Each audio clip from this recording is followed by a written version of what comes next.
Yeah.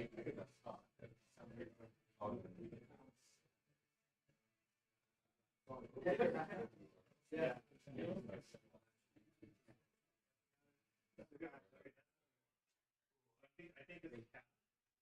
That's why. Should be good. So probably. Cool. Okay, like 2 or 3 more minutes.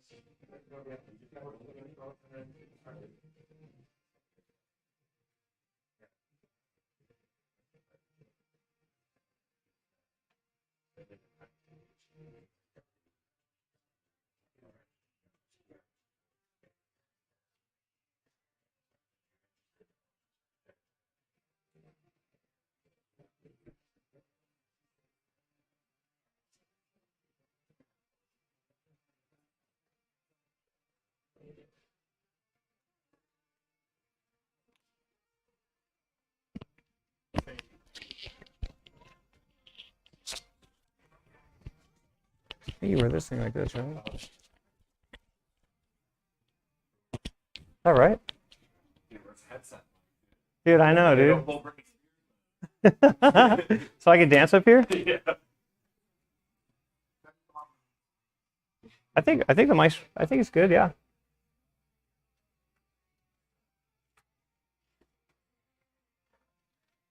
$7:02. Dude, we'll give it 2 more minutes in case someone's parking right now.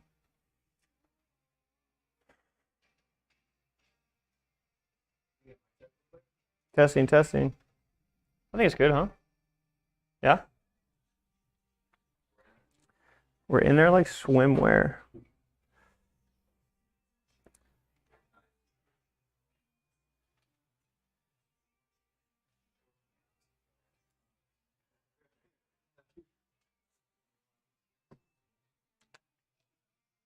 Hey dude, so you can interact with the chat from there? Cool. What do you guys think of the green? I think the green's cool. We'll leave the green, huh? Is there too much of a glare on the screens? Cool.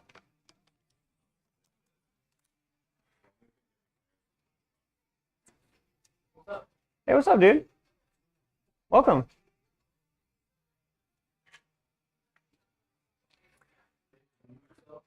What's up? No, I think we're good.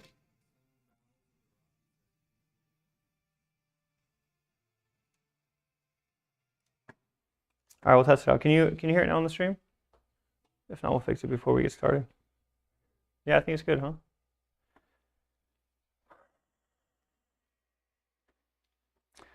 All right, we'll get started. Everyone good? Everyone got? You guys are all comfortable?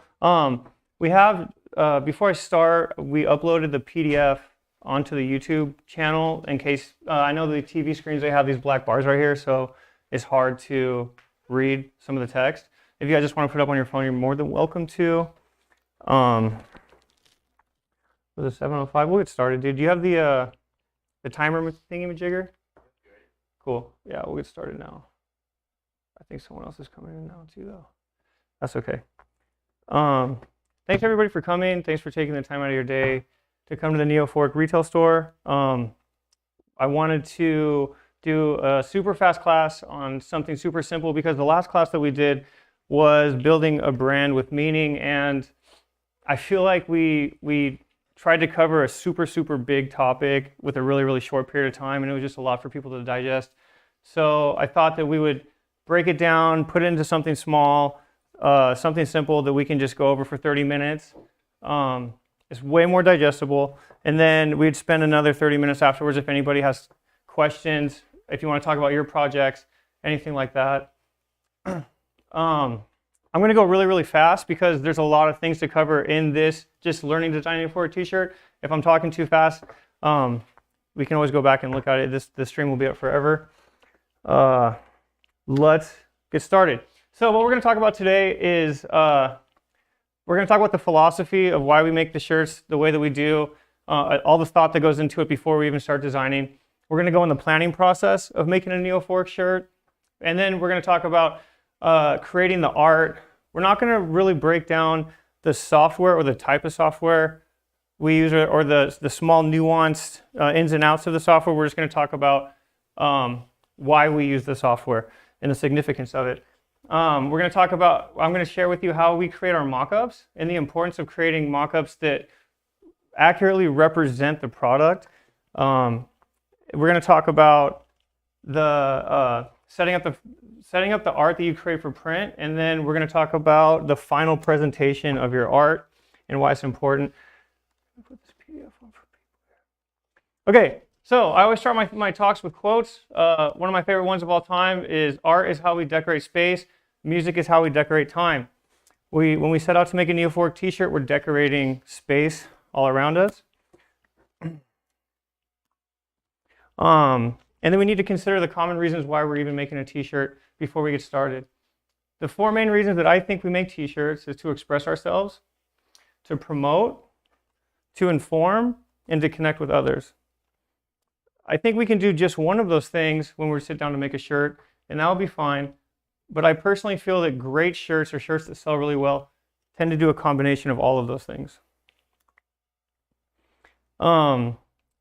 Every single step from beginning to end, from the planning process to printing the shirt and taking photos of it and putting it online, every step all plays a role in the final result of the shirt. So if you do high quality planning, if you have high quality assets, if your files are high quality and your materials that you use to print the shirts on are high quality, then the end result is going to be a high quality product. This will save you guys so much time and energy when it comes to making your art. If you focus on the idea and the planning process the most out of the entire process when it comes to design, it's going to help every other aspect of the process. So the idea and the plan comes first, and then the tools and the software falls into place after. It doesn't matter what tools you use if you don't have an idea, and it doesn't matter how much tutorials you do online if you don't have a plan. Abraham Lincoln said, "Give me 6 hours to chop down a tree, and I'll spend the first 4 sharpening the axe." Let's talk about the planning process. At Neo4ic, before we start any project, we use two different softwares. We use mood boarding softwares, but these can also be used for product development planning. It can be used for workflow planning and programming. The 2 main ones that I love are called Milanote and Miro. Both have their own pros and cons. They're pretty much the exact same thing. I'll go over how exactly we use it in the later slides. Creating art. The reason why I put all these icons here on the screen is because this doesn't even scrape the surface of all the different design tools anybody can use. The reason why I put them here is because I want to show that there's so much stuff that you can use and get caught up in and think when it comes to creating art, what program should I have and how should what can go with what and all these different plugins and stuff, and I really don't think that any of that matters. You can use any of these programs to make what you want, but as long as you have an idea and if you have the right plan, you choose the single piece of software you use to make it happen. I don't think that you need to waste your time learning about what all of these are. I mean, I think as designers, we probably use 2 or 3 of these programs. Or maybe a combination of vector, 3D software, and raster. For Neo4ic shirt designs, we usually only use 2 softwares or 3 softwares total for everything. It doesn't matter if you want to use free software, if you want to use paid software. I think it's most important that you have a plan before you start designing anything. Let's talk about creating art and the actual details of the shirt design, the file prep, and when it comes to setting up your files. The most important thing when it comes to shirt design is how you set up your files. Well, after the planning process, when it comes to physically designing the software, it comes to how you set up your files. The assets and where you get them from or how you produce them will trickle down to the final quality of the printing process. So the art must always be in the actual size that you want to print in. What does this mean? It means if I'm printing a t-shirt that's covering the full body of a shirt, then you need to measure the inches of exactly what you're going to be printing on, and your file size needs to be that exact size.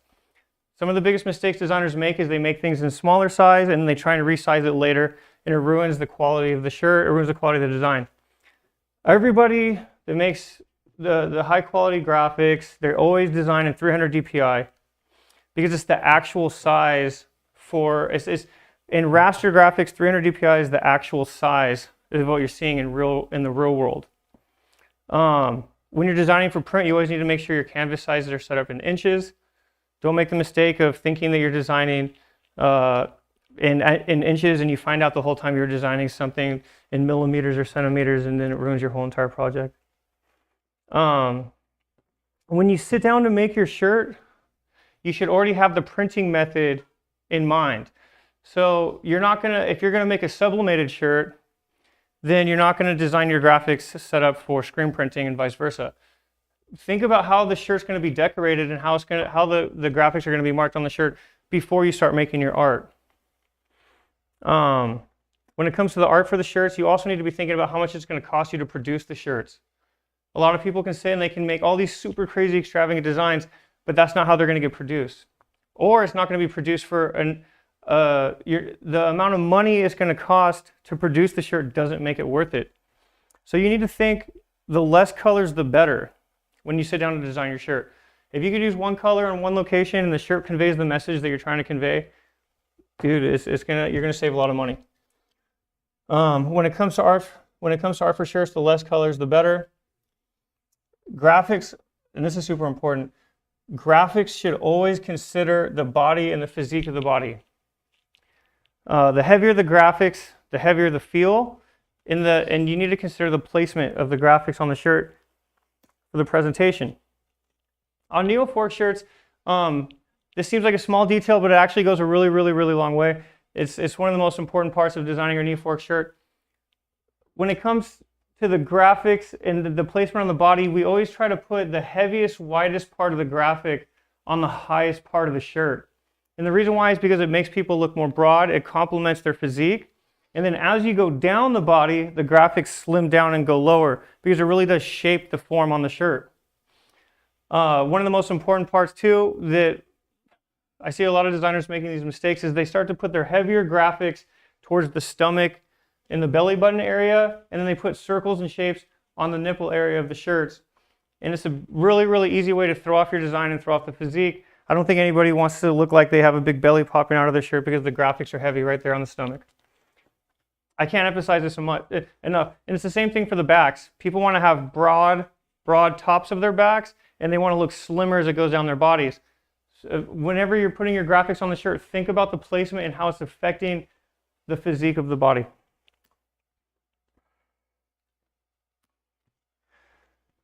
Oh, okay, next, when it comes, I don't care what software you use, they all have their own filing system or layer system or ways to manage everything that's a part of your file. There are certain designers that they just throw things onto the palette and they move as fast as they can and they get things done. And then later when it comes to collaborating with others, they can't do it. Or when it comes to having anybody modify your files, they can't work on it. So I know you guys can't see this right here, but this is an example of how I organize my files.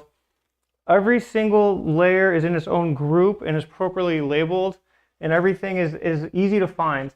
So if I send this to someone to collaborate with, if I send this to a printer, or if I need to make modifications myself, I can edit it quickly. I can find what I'm looking for really fast. One of the key elements of designing a Neo4ic is organizing your files correctly. I can't stress that enough. Let's talk about the design. We're going to go through the process real quick of how we designed the Armored Core 6 shirt that we just recently released. We'll talk about the planning process, the design process, how we made the mock-ups, and then how we finalized it and printed it, and then how we photographed it, and then we'll be done and we can take some questions. So what you're seeing right here is a Mila note of how we put together, of how we usually start planning the shirt design whenever we do it. Every single plan comes with the lore or the backstory or what it's about that we're doing our coverage on. Since we're doing Armored Core 6, this is a really big franchise, and there's a lot of past lore in this. There's a lot of past games, so there's a lot of data and a lot of story for us to learn. We included a lot of the UI elements, what the past games are about, what the present games are about. all of the different icons and corporation logos that we thought would be important for the game. Then we started notating how do we want the placement of the graphics to look on the clothing. So we started finding ideas. And to build these Mila notes, you just can go around the internet and you can literally drag them on there. You can post links, it goes right there. And it's like, I like to tell people that whenever you set out to paint mountains, you should be looking at mountains. Don't just try and pull everything just from thin air. If you have a lot of stuff to go off of right when you're working, it's gonna significantly improve the quality of the final result. And then we like to put out, because one of the most important aspects of Armored Core is the core itself, building the cores, customizing them. So we started to lay out different styles of how the ones that we wanted to have on our shirt, ways to lay out the data, and all the different illustration styles. We try to narrow it down, so then when we go to create the art ourselves, we don't have too many different styles to choose from, and it's pretty easy to just execute. The first step of the process when we actually have our ideas is creating all of our vector assets. So what we wanted to do is we wanted the shirt to look and feel like Armored Core 6 without taking their exact logos, so we wanted to make our own version with them still looking similar. So we took all of the logos, we reimagined them, and we created our own versions in Adobe Illustrator. And then what we did was we started creating the raster assets in Procreate and Photoshop.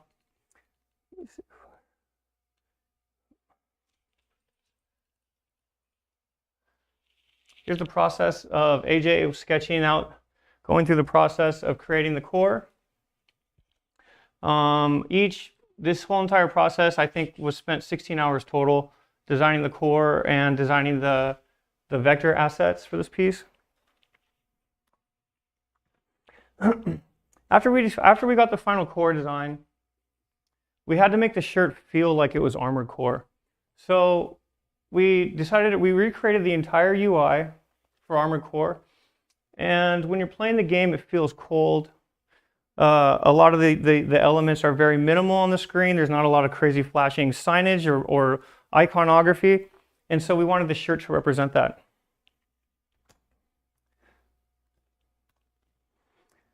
What we ended up with was, it looks really, really busy, but we felt that we made a shirt that represented the game. This is the front of the shirt.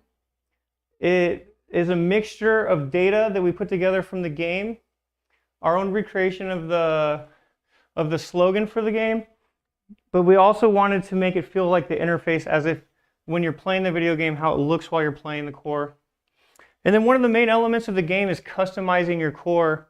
So we wanted to recreate the feeling on the back of all the data points and what it looks like when you're actually updating and going to the shop and buying all the different upgrades and stuff for your core.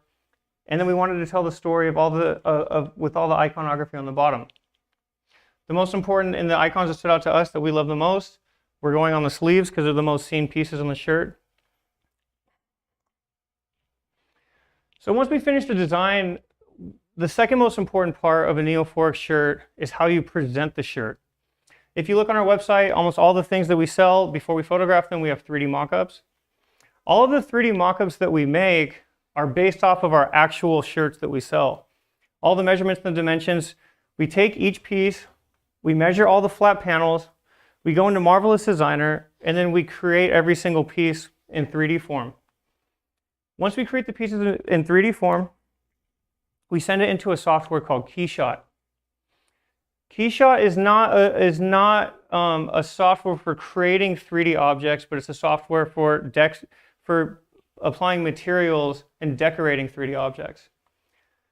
I like it because it's really easy. Some softwares like Cinema 4D and Blender and all these other ones, they come with their own rendering engine. KeyShot is just a rendering engine that you can add materials onto. So what we do is we create the 3D model of our clothing. This is exactly how it should feel and hang on a body in Marvelous Designer, and then we import those objects into KeyShot. And there in KeyShot, we use the textures from our shirts, we make the model, and then what we do is we export the PNGs from our designs, and we place them on the shirt exactly how we're going to be printing them, screen printing them with the actual size. One of the terrible things that happens if you're working with clients is that you create a presentation and it doesn't look anything, and the final result doesn't look like what they bought. There's been a lot of times in the past when we're doing service-based work where people will come and they'll buy what you present to them, and then they get it, and then the colors don't look right, the size doesn't look right, and then they want a refund. We try and when we drop Neo4ic shirts, we try and get as close as we possibly can to exactly how it's going to look without having to produce the product. And then when we release them online, all of our new stuff, we let the orders come through, and then we know we can gauge how many to produce. That way we're not guessing every time. So if we produce or release a shirt that's not as popular as another one, we don't have to sit on a bunch of shirts that nobody wants. Every single shirt that we make, we take a variety of renders, all the different angles. In KeyShot, it's just like we set up all the frames. We make a silhouette so you can see where it looks in every single direction, and then we highlight all of the main details. Whenever you're selling a t-shirt online, it's really important that the customers can see every single aspect of the shirt. With these 3D rendering softwares, it makes it way easier. Before, we used to have to take photos of everything and then go through an editing process. Now we can just go and we can just turn everything around how we want, and it makes the process really fast. Here's what the final result looks like on our stores. We'll talk about the final step in the producing the shirt. So far what we've done is we've come up with our plan and our idea. We've made our graphic design. We've put the designs on a 3D mock-up. We've sold the shirt. Now we have to fulfill the shirt. So what you're seeing here is, this is called a transparent film. This is what we use. You have to take your graphic, make it a single color. Every single color you see on a shirt has to have its own transparent film. This is what you do to make screens. You use the screens, they're like stamps. It's what you use to press the ink across the shirts. Even the quality of the film that you use and the quality of the ink that's printed on the films has a significant final effect on the shirt, on the way the shirt looks and feels, and how the ink goes through and prints onto it and how it cures. This also has everything to do with how you set up your file. If it's not set up in 300 DPI, if you didn't use high quality assets, when you get to this process in the film, your shirt's not going to the film's not going to print high quality. The ink's not going to go through the screen properly, and your shirt's going to look really bad. A lot of people, they go through the whole entire process and they make a really beautiful design and they sell all these shirts online. They get a bunch of pre-orders, and then when they go to send it to screen printers, the shirt doesn't, it comes out looking really, really bad or blotchy, or the ink's all over the place, or the halftones don't line up properly. It's because they didn't prep their file with the intention for screen printing. A lot of the stuff we do here at Neo4ic is screen printed. We have a 10-head press. We have a 6-color 10-head press. All the inks, we mix and match, we make ourselves. And then sometimes for all of our shirts, we like to make them smooth, and so we use heat presses here. Everything that we do is from Ryonet. I think they're like the Apple of screen printing presses. They've been really easy for us in the past. Once we finish printing the shirts, it's time to take pictures of them in our studio and present them, so then we can do ads and marketing and stuff like that. And that's it. You get our final result, and I think that's everything when it comes to making a Neo4ic shirt. I put 2 more slides, but they're not there. But yeah, thanks. If you guys have questions, I'm willing to answer all and every question you have, except proprietary vendor information and how we make our holographic ink. How's everything looking on the stream, dude? Was there any questions on there? Cool.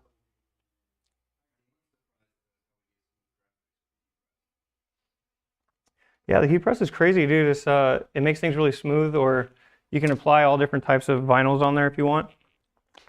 What's up, dude? So you said the prep the file and intention of screen printing. Mm-hmm. Does this mean like set it up in 300 DPI, or what is that really? 100%. So like you also have to think, how big is your print going to be on the shirt? And also, I don't know if for us, we know that our film printer can only print 17 inches wide. And I know that my screen press, the press over here, can only print 16 inches wide by 24 inches long total.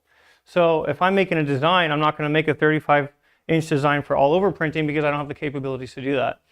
If you're using a local screen printer, or if you're going through something like Printful, then they have their restrictions also. And so if you're going to sell a shirt, you need to think about how you're going to have it printed and the restrictions of getting it printed.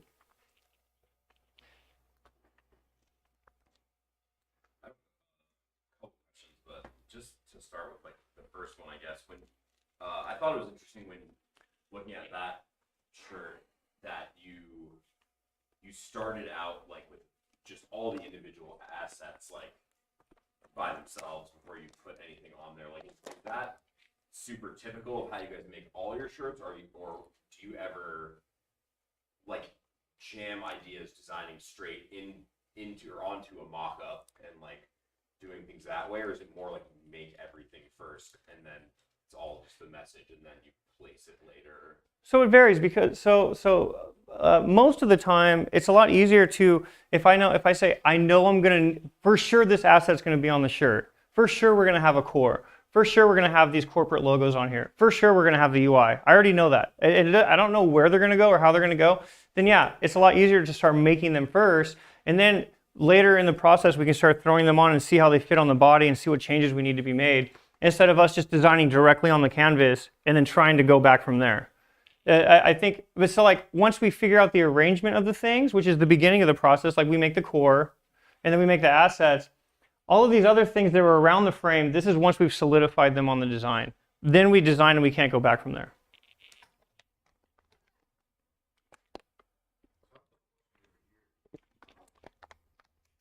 Singing valves of the rock.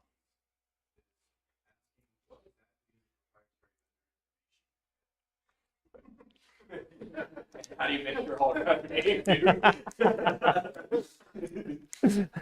It's where we source our fabric from and where we source our inks from, and like the formula and how we mix our water-based inks and how we make our holographic stuff.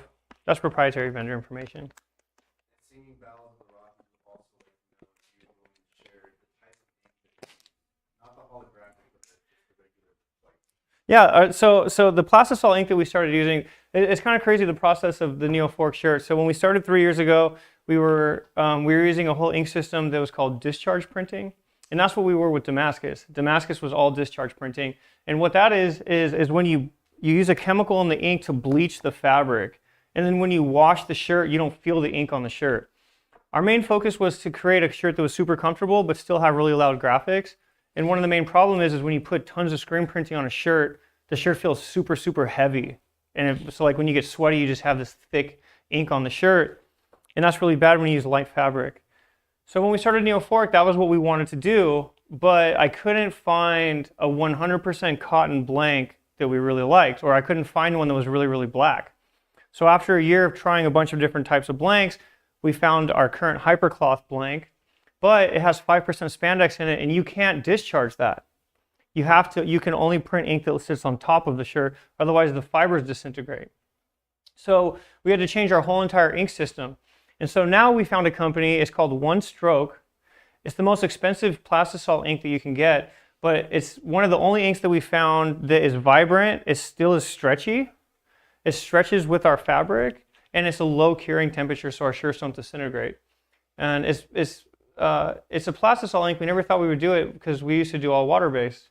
But yeah, I would highly suggest 1Stroke if you guys can afford it, or if it's something that most screen printers tend to stay away from it, because when you're doing service-based printing, the margins are super, super low. So they want to use all of the cheapest types of materials, because if they're, if you're doing these crazy designs and they're charging $6 or $7 a shirt to print, there's not a lot of room to have really, really expensive inks. Like all of our reflective inks that we make ourselves, just for 1 gallon is $250. So 1 gallon will probably last for 80 to 150 shirts. So everything adds up over time. 1Stroke inks, like even a gallon of our ultra phosphorescent that we worked with them to produce, was $640 for 1 gallon. And so that's why we did a limited edition batch of 80 shirts. And that was the ink that was glow in the dark, UV reactive, and looked white but glowed blue. So it was like a pretty wild ink. I don't know if the price justified how cool it was, but you got to experiment. Could you talk about your quest for finding the perfect blend? Yeah, we're on the 8th iteration, and it's really difficult because when you're looking for fabric availability changes with the seasons.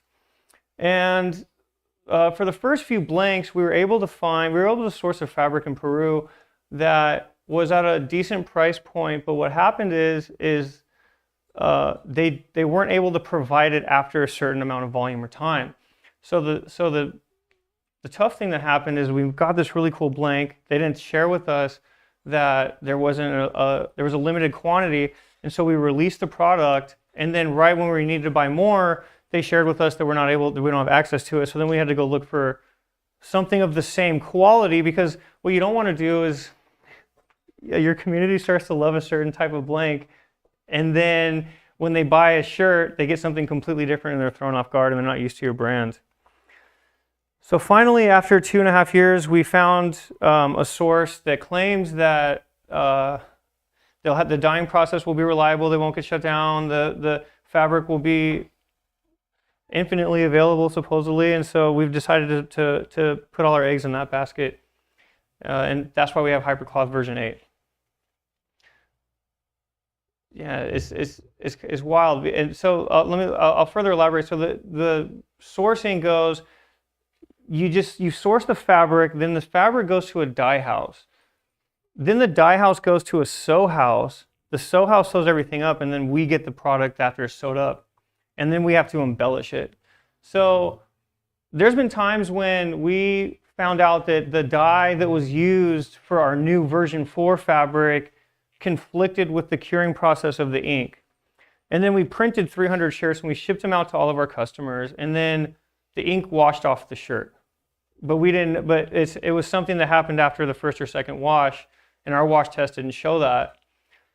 So there's a lot of trial and error, and there's a lot of risk taking when it comes to making a new product. I think we finally figured out the process now with the version 8.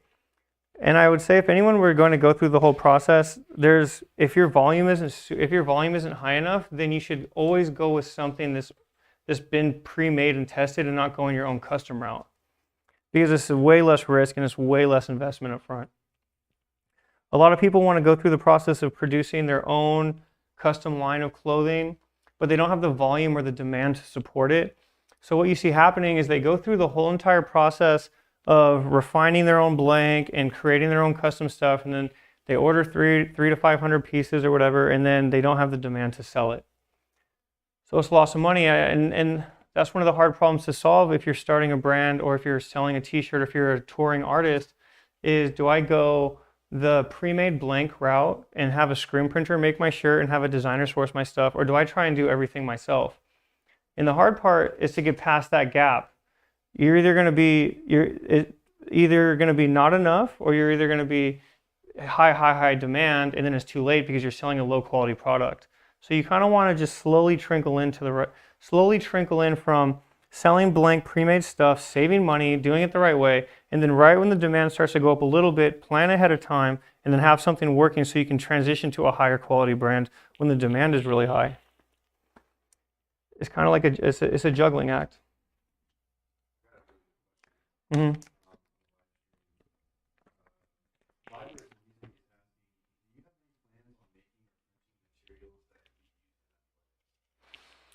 Yeah, 100%. I mean, the 20 of the new pieces that we're dropping for Black Friday this year are all focused on casual athletic wear.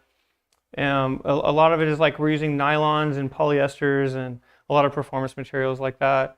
I think the trends are evolving. Like right now you see brands like the Vuaris and the Aloes and stuff, where people are making affordable athleisure wear and athletic wear, where you didn't see this in the past. And so as a streetwear brand, and even in rave wear, I think that it's super, super important to start to focus more on athletic and athleisure wear. We're seeing less people wear snapback hats and heavy, bulky sweaters, and they're wearing more of like these sleek, slim-fitting, lightweight, breathable materials, and they're wearing a lot more these weird kind of like weatherproof but swishy leggings and joggers all the time. It's mostly just nylon, but it's being branded as like this super high-end futuristic material. It's just the direction of the trends. So yeah, the short answer is yeah, we're focused on it. And this year for Black Friday, we're releasing a lot of athletic wear.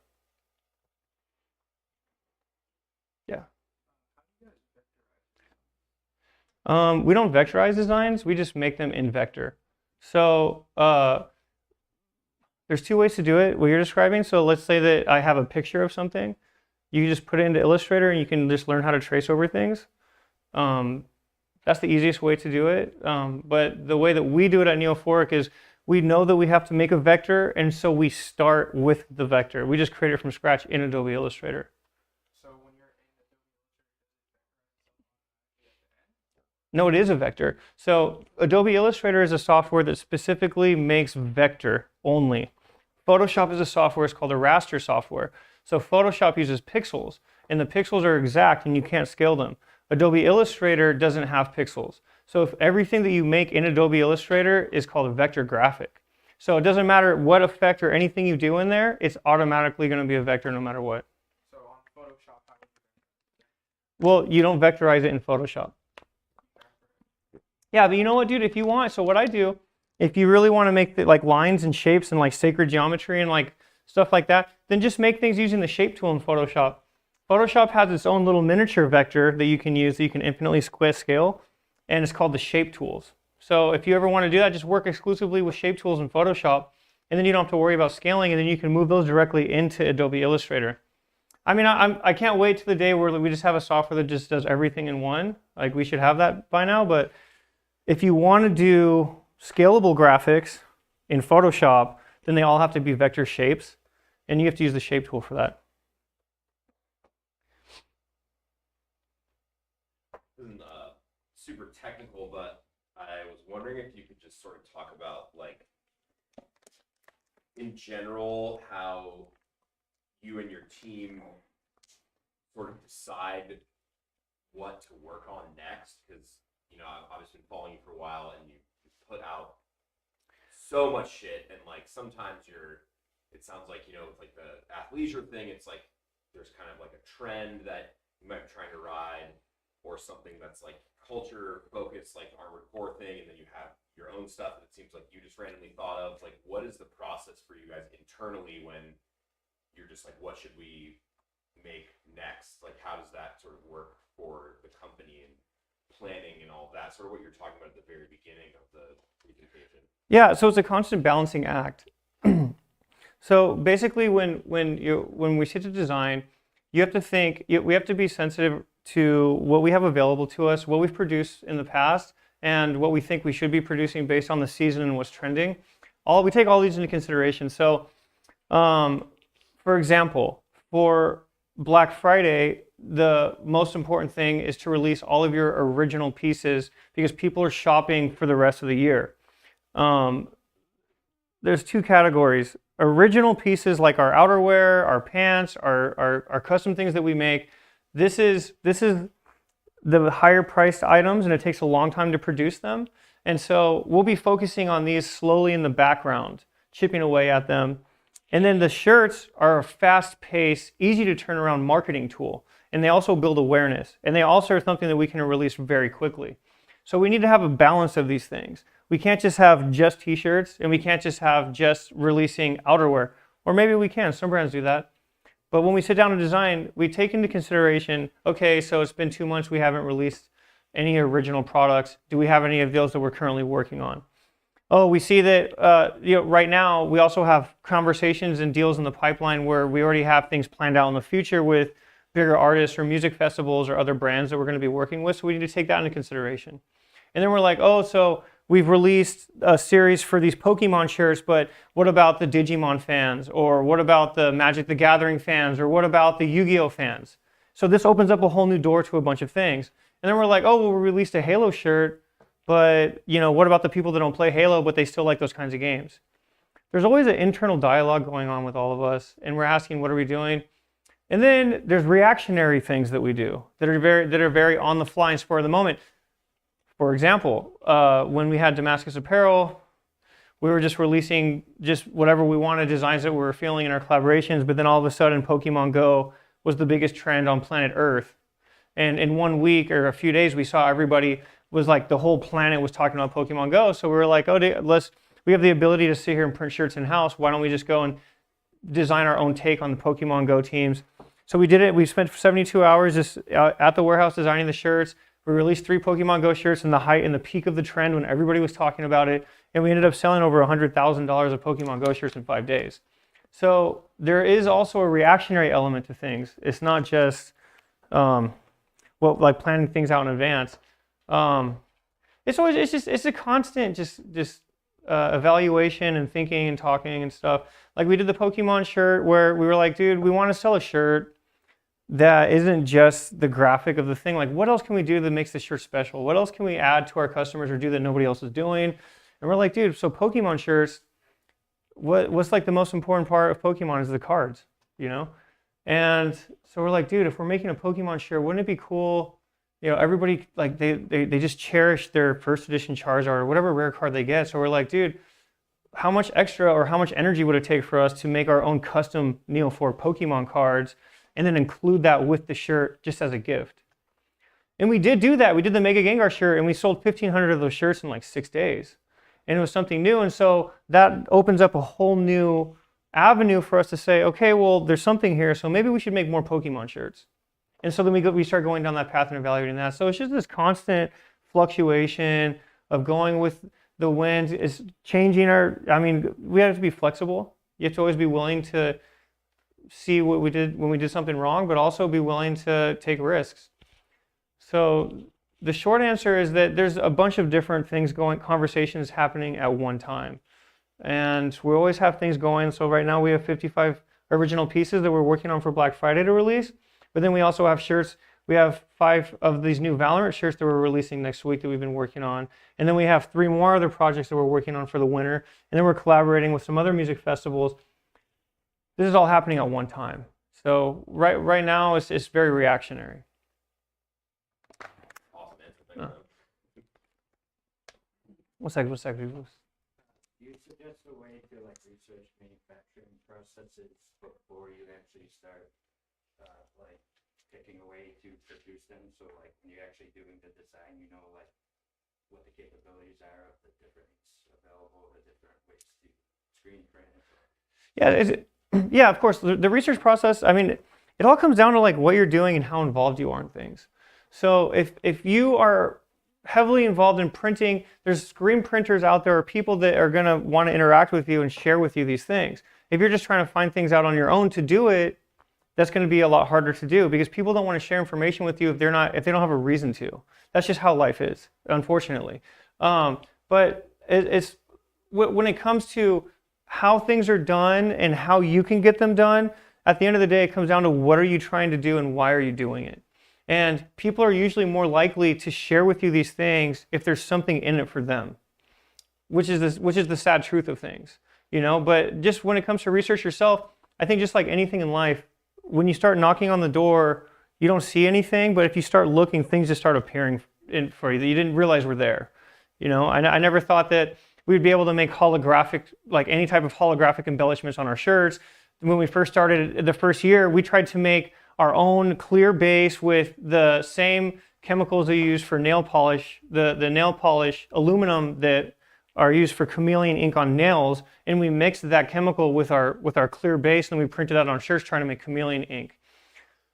That was a total fail, I think. We tried it and we started looking and researching and going down that path. And then now 2 years later, we have really vibrant, shiny holographic shirts, and I think that works for what we were trying to do. It just all comes down to timing, consistency, and how much you're willing to push past that door. Did that answer your question? Yeah. How did you guys build up this following so quickly? Did it go social media, or did you just go out selling shirts, or? What makes you think it was quickly? I mean, it was over in the span of 3 years, but you know, you said you're selling over like $100,000. No, dude, it was actually over the course of 15 years. And it took a really long time. So when we started Damascus, it was in 2009. 2009, we were making clothing for colleges and student organizations as a service.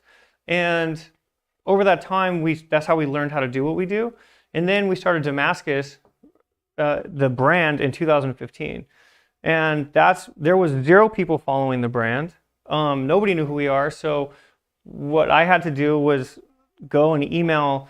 I got lists for every single record label and manager for these big DJs and music festivals, and I sent them emails saying, hey, I want to design custom shirts for you guys for free. I just want to like, I have a new clothing brand. I think this like really bold black and white look is going to become really, it's just something that we love. I haven't seen it before. Let us make your shirt. I would love to make a shirt for you guys. Everybody said no. I probably sent out like 300 or 400 emails. Nobody wanted to work with us. Downlink decided to work with us.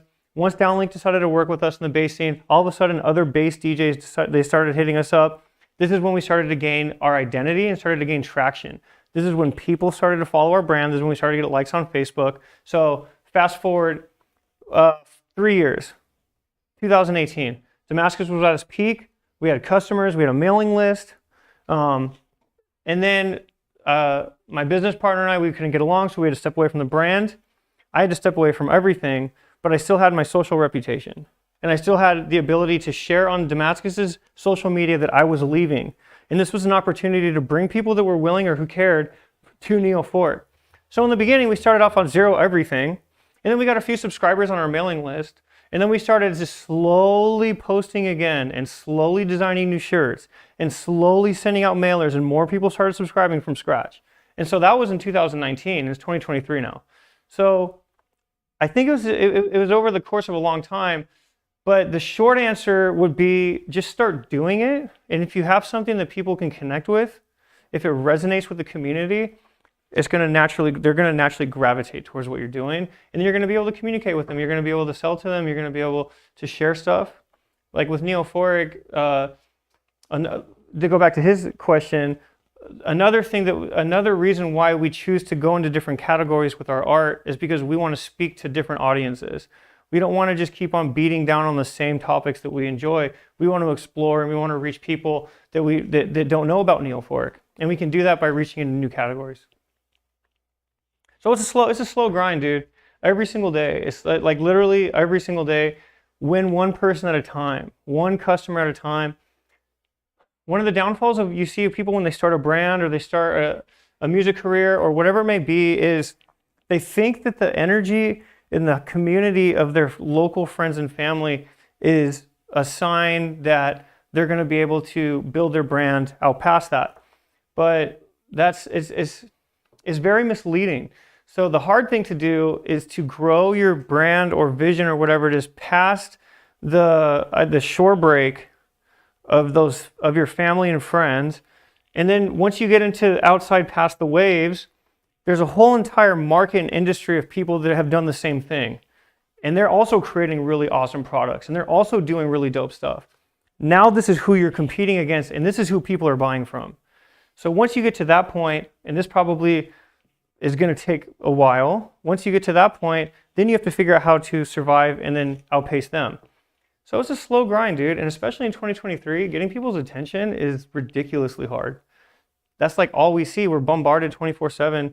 And so, figuring out how to stand out is is going to be a really big object to overcome. But yeah, it's a slow grind, dude. It's a lot of work.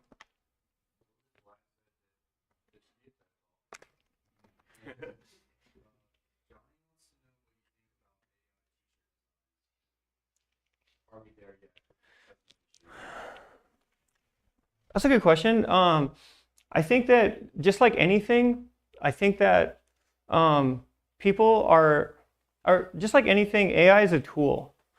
It's not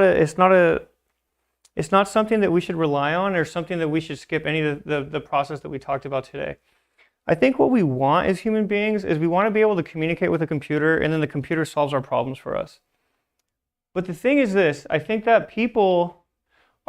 the people that will stand out with AI are the people that can see AI, they can leverage it, and then they can also pair their exceptional talent and their vision with AI to make something we've never seen before. All of the people that are willing to just lean on AI and make this like entry level of whatever AI can make is going to get washed in the commonness.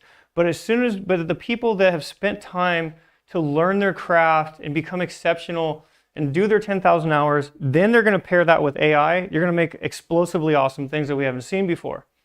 It's just going to be just like anything else. The people that are truly talented will still stand out.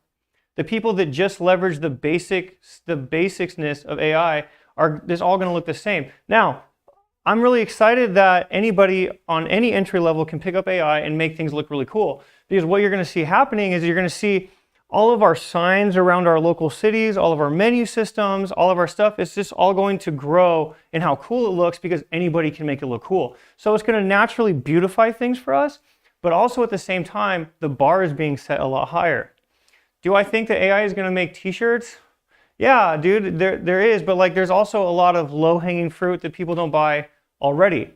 I think that people become desensitized to things really, really fast, and I think that people have this innate ability to connect with things that have certain human spirit and energy put into them. I think that that's not going to change just from people seeing really flashy things in AI. I think even more in 2023, we're becoming desensitized faster to things at a super rapid rate. So we're all seeing these really flashy, cool pictures on social media of what AI is doing, and we're seeing all these really cool, extravagant art, raster graphics and stuff. But we're also becoming desensitized to that really fast. We're able to decipher the difference. I think AI, people are going to be able to put graphics on stuff, but is it going to be cool? Is it not for long? Is it going to stand out and make people want to buy stuff? I don't think so.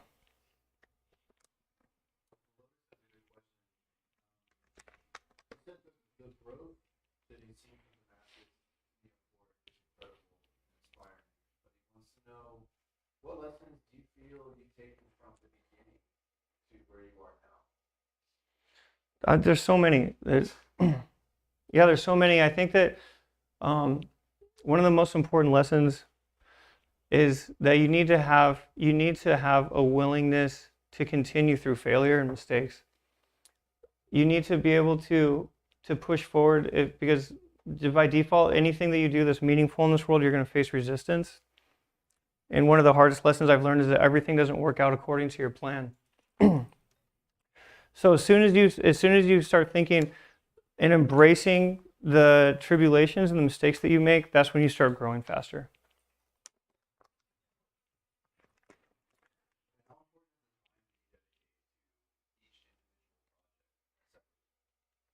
So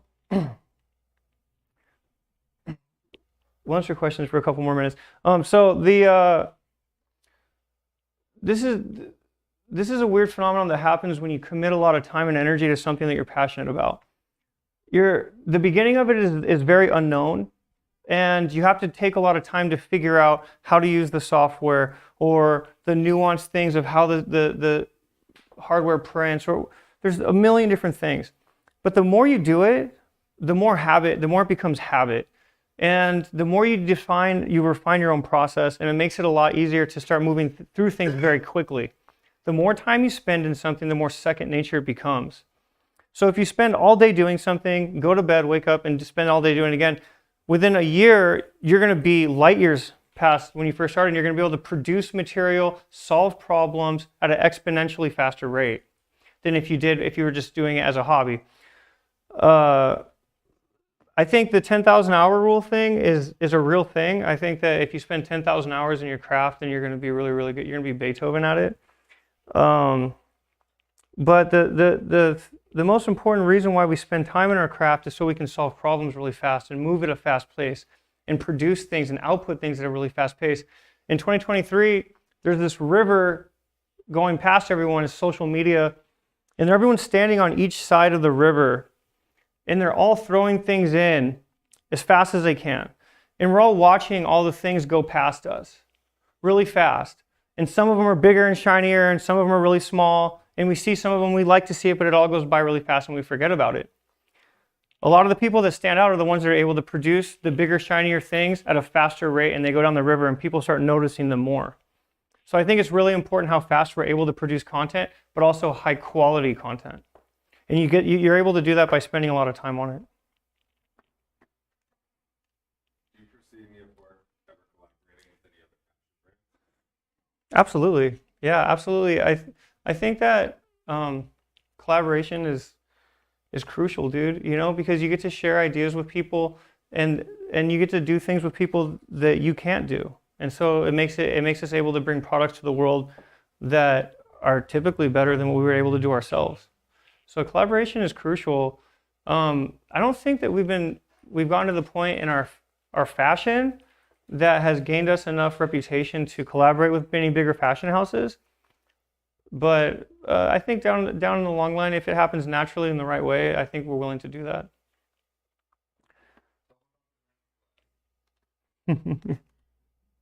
I wish, dude. That'd be cool.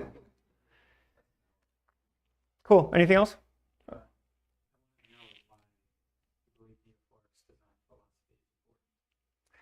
The design philosophy of Neo4ic is so that's a big question, dude. And so, yeah, that's a big question. But the reason why Neo4ic makes what we make is because I feel like a lot of people in this world, they wear things on their body to express something that they love and to connect with other people that love the same things as them. So when we sit down to make clothing for Neo4ic, we're putting things on clothing that people can put on their bodies and speak to other people without saying any words. So we have to fully consider why we're putting on the shirt what we do and what it's going to communicate to the world. What does a Supreme shirt communicate to the world different than a Neo4ic shirt? It's very, very different. The message is very, very different, and the type of people that connect with it are very, very different.